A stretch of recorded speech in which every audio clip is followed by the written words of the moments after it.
I'll first have to explain a few things about Burr. What is that? Well, you know what a burr is. That's a puzzle from similar sticks. A board burr is a puzzle cut from similar boards.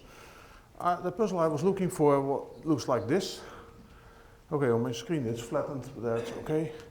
It consists of 8 sheets which intersect, each with many others. Now this image is a bit sharp, we can round it, and if you round it a lot you can actually look a little bit inside. Now, how do you design a puzzle like that? Well, there are not that many different kinds of voxels in it. And I qualify them by their position, like 1.1, and the kind of voxel it is. This is a fixed voxel, must be filled, and it's shared by no other piece but the one shown. This is one that's shared by 2 pieces.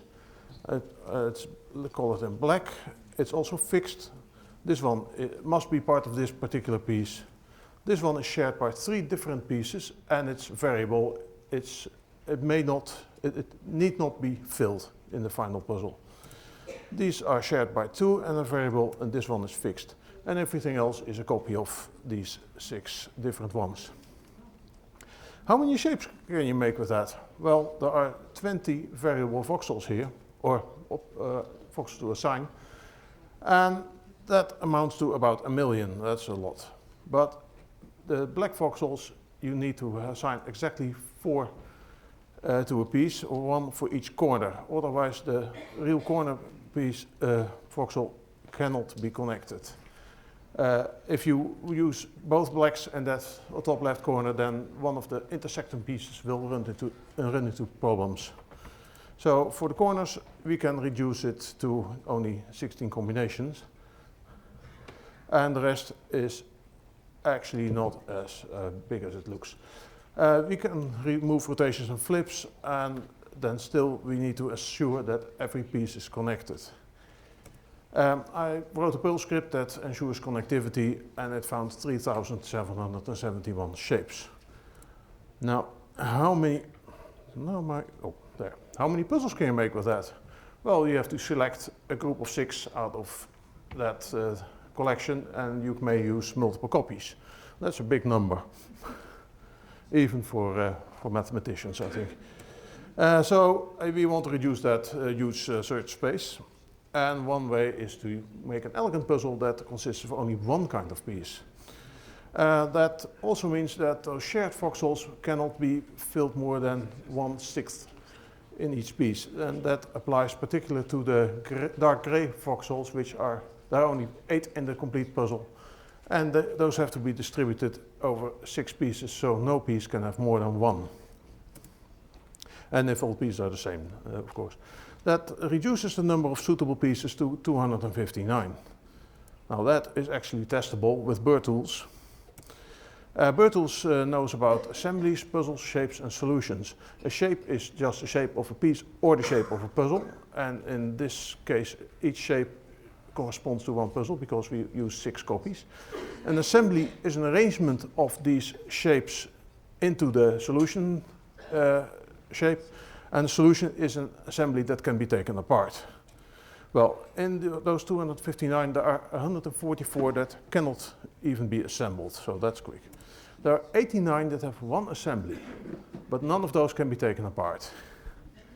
There are 22 with 2 assemblies, but cannot be taken apart. There's 1 with 3 assemblies, and it cannot be taken apart. Well, there are now with 4 to 27 assemblies, but there are 3 with 28 different assemblies and no solutions. So there are 115 puzzles with no solutions. That's the name of the presentation. So that was a bit of a problem. The first idea I tried was to split 1 piece into 2 smaller pieces. Now there are incredibly many ways to do that, but I wanted to have as few different pieces as possible.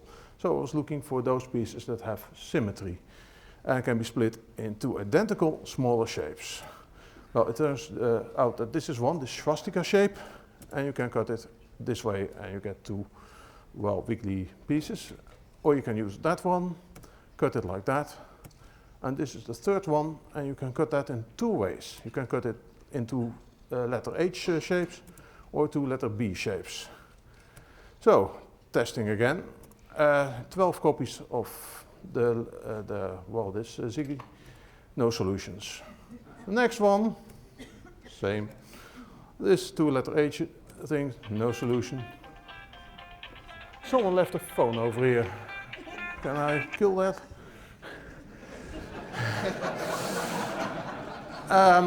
Finally, they found a solution.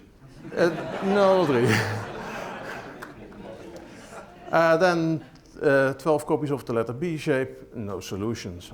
So, any other ideas? Well, I got one. That those last two are derived from the same master shape, and is in fact a mix of 8 letter H and 4 letter B's that can be taken apart. So that's a success. However, it comes apart on the first move in 2 different directions, so it's not really a puzzle. So, next idea. Well, the reason that you cannot take these puzzles apart is that they're from rigid material. So, use flexible material, and such as paper.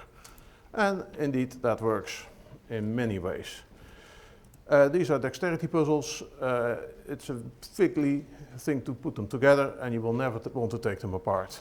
They're very strong once assembled, but it's not really much of a puzzle. So, a better idea. Well, at some point I concluded that a 6-piece board Burr with 6 identical pieces or even 6 different pieces cannot have a solution, which sent me on a wild goose chase to something else, an 8-piece board Burr. And that worked like a charm. If you use 4 pieces of shape on the left and 2 sets of H shapes on the right, then you have a great puzzle. If you use 4 pieces of the center shape and 2 sets of the H, you also have a great puzzle. In fact, this is going to be my IPP 34 puzzle, and this is the one you will find in your goodie bag. It can be assembled into this little thing, but you will find it packaged like that. It is a level 5 puzzle, which means it comes apart on the 5th move. It doesn't come apart by accident, because all those moves are in different directions and it moves back very rapidly. Now, I did make a big mistake during the design process. 1 minute here. Yes. I stumbled onto these designs due to my error, but it is in fact possible to make a 6-piece cubic board Burr. This will do it, and this will do it too. It's both level 1. It's not a great puzzle, but it can be done. Thank you.